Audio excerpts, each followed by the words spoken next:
Okay, let's unpack this. We are navigating, I think, a really critical turning point in how we all work. I mean, email, chat, video conferencing, they're the backbone of how business gets done But today, right? yeah. But they're also starting to show their limits. Oh, they absolutely are. When you have a workforce that's more and more scattered, I mean, collaborating across distance needs something more. Mm. It's more than just text or, that checkerboard of faces on a screen. Right. You need that real-time connection. You need a shared vision, actual context. And when that nuance is gone, creativity just, it really suffers. And that's the exact problem our source material is tackling. And it's not just suggesting, small improvements. It's laying out a vision for the next computing platform, one powered by augmented and virtual reality. The company behind this, Meta, is basically betting the farm that AR and VR will deliver the tools we need for the future of work. It's a huge strategy, and it has multiple phases. They're designing solutions for today, things you can use right now, but at the same time, they're laying the groundwork for what they call a quantum leap. A quantum leap. And what's the end goal of that leap? The ultimate goal is, well, it's pretty profound.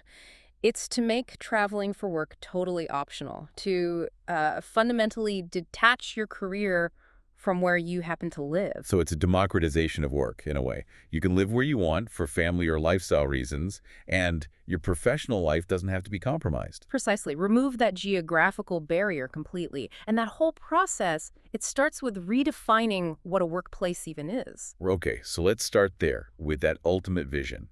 We're talking about virtual environments anchored by this one key concept, genuine social presence. What makes that so different from just another video call? Well, it's the difference between looking at a flat 2D picture of someone and actually feeling like that person is in the room with you. The end goal is a dynamic, persistent virtual space where you just aren't bound by, physical limitations. And that's the infinite workspace idea I've been reading about. My home office desk suddenly becomes anything I want it to be. Exactly. Next-gen devices give you configurable virtual screens, endless whiteboards, tools that just aren't physically possible. You could have 10 monitors if you wanted, or a 50-foot canvas. And that allows you to collaborate in a persistent meeting room where your remote coworkers actually feel like they're right there with you. That shared reality is the technical holy grail. I mean, the whole point is to capture all the subtlety of an in-person conversation. The little side chats, the body language. All of it. The visual cues, the shared context you get when everyone is looking at the same 3D object. You lose that, and the creative flow gets really damaged, especially on complex projects. So genuine social presence. It's the absolute foundation for this entire platform shift. But that's the long-term vision. Let's step back a bit to the here and now. The strategy has to deliver solutions that companies can actually use today. So what's the initial push? Where are they starting? The starting point is all about integrating with platforms that businesses already use. And the biggest one is Workplace, their enterprise communication tool. It's already got over 5 million paid users, so it acts as this ready-made foundation for building stronger teams and connecting people. And they're bringing hardware into that ecosystem. So how does a device like Portal, which feels very consumer-focused, fit into an enterprise strategy? Portal is actually key for boosting engagement in those 2D environments for now. The sources really highlight its AI features, the smart camera and smart sound. Right, the camera follows you around the room. It keeps you framed perfectly, Yeah. and the audio tech cancels out background noise. It really focuses the connection on the person, not the technology. And that AI component, it's there to enable what they call serendipitous collaboration, isn't it? That's the idea. Because the camera and mic are handling the meeting for you, it frees up your laptop for actual work, for multitasking. Yeah, and it enables things like Workplace Live and Workplace Rooms, which are designed for those quicker, more informal check-ins that are supposed to replicate, bumping into someone in the office hallway. Okay, so they're using AI in the physical world to try and generate those spontaneous moments you lose with scheduled video calls. You got it. And then from there, we move into the true 3D immersion with Oculus for Business, or, well, the Quest platform now. This is where it starts to feel more futuristic, the virtual 9 to 5. This is the critical step into VR, and we're seeing really specific use cases with measurable results. Take a company like Nestlé Purina.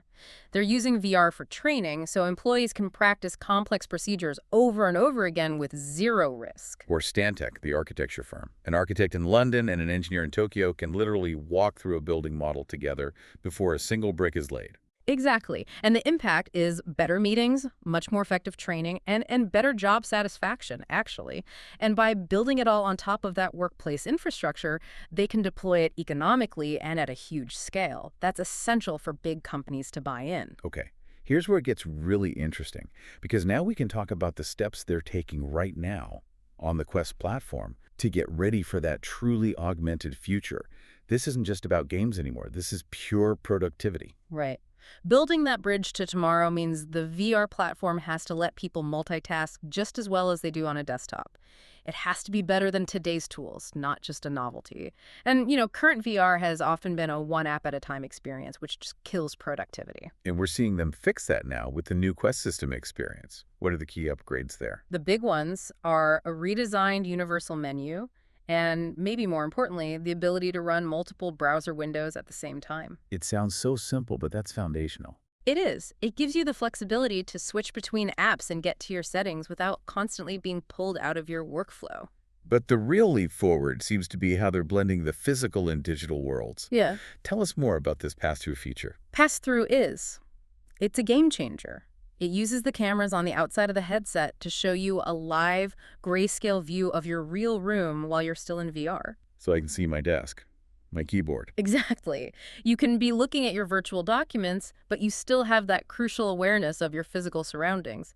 You can grab your coffee without taking the headset off. That is the very definition of mixed reality. It is. And it's the building block for their ultimate concept, the super-powered augmented workspace. The vision is you sitting at your real desk, surrounded by multiple, customizable virtual screens. No physical monitors needed. And you can just switch between being fully immersed in VR and seeing your real desk with all these virtual screens floating around it. That's the goal. It solves the isolation problem of older VR. And they're also laser focused on input. They know that for serious work, you still need your keyboard and mouse. So they're working to combine the flexibility of, say, hand tracking with the speed and familiarity of your physical devices. So it's about easing the transition. Keep what's familiar while introducing what's new. But, these codec avatars and persistent worlds, they need a ton of computing power. Is the source material really acknowledging the latency challenge? Because that could break the whole feeling of presence. Oh, they absolutely acknowledge it. And that brings us to the really deep tech that's needed for that quantum leap. Latency is the absolute enemy of presence. Your brain needs instant feedback, visual, audio, haptic, to accept any of this as real. Okay, section 4, the deep tech. You mentioned codec avatars. What's required to make that kind of lifelike connection happen? It means solving massive problems in AI, computer vision, audio, and graphics, all at the same time. These avatars are so important because they have to convey complex emotion with all the subtlety of a real human face. Anything less just breaks the connection. So we need avatars that don't just look human, but act and react humanly. Precisely. Right now on a video call, so much of that nuance is lost. The slight hesitation, the look in someone's eyes. Without that, people feel isolated, and collaboration on tricky projects just stalls. So this needs totally new capture technology and advanced AI systems that can create a photorealistic, live, virtual version of you and do it quickly and easily. That's the visual part. What about interaction, our hands, our bodies? Hand tracking is a cool start, but how do we get to a place where we can actually feel things? Right. For true presence, you need to be able to physically interact with things. Hand tracking on Quest is a great first step. Developers are using it for things like virtual surgical simulations, but the real research frontier is haptics. And we're talking about more than just a vibrating controller, right? Oh, way more. The research is into things like microfluidics, complex pneumatics, even electrovibration. These are technologies that aim to simulate texture, pressure, even temperature. So shaking a virtual hand and actually feeling the pressure. Or picking up a virtual object and feeling its weight and texture. That kind of sensory feedback is absolutely critical for your brain to accept the environment as real. It sounds like we're solving fundamental physics just to have a better meeting. Let's not forget sound. That's often the first thing that feels off. Spatial audio is the third pillar, and it is non-negotiable. I mean, think about a phone call today.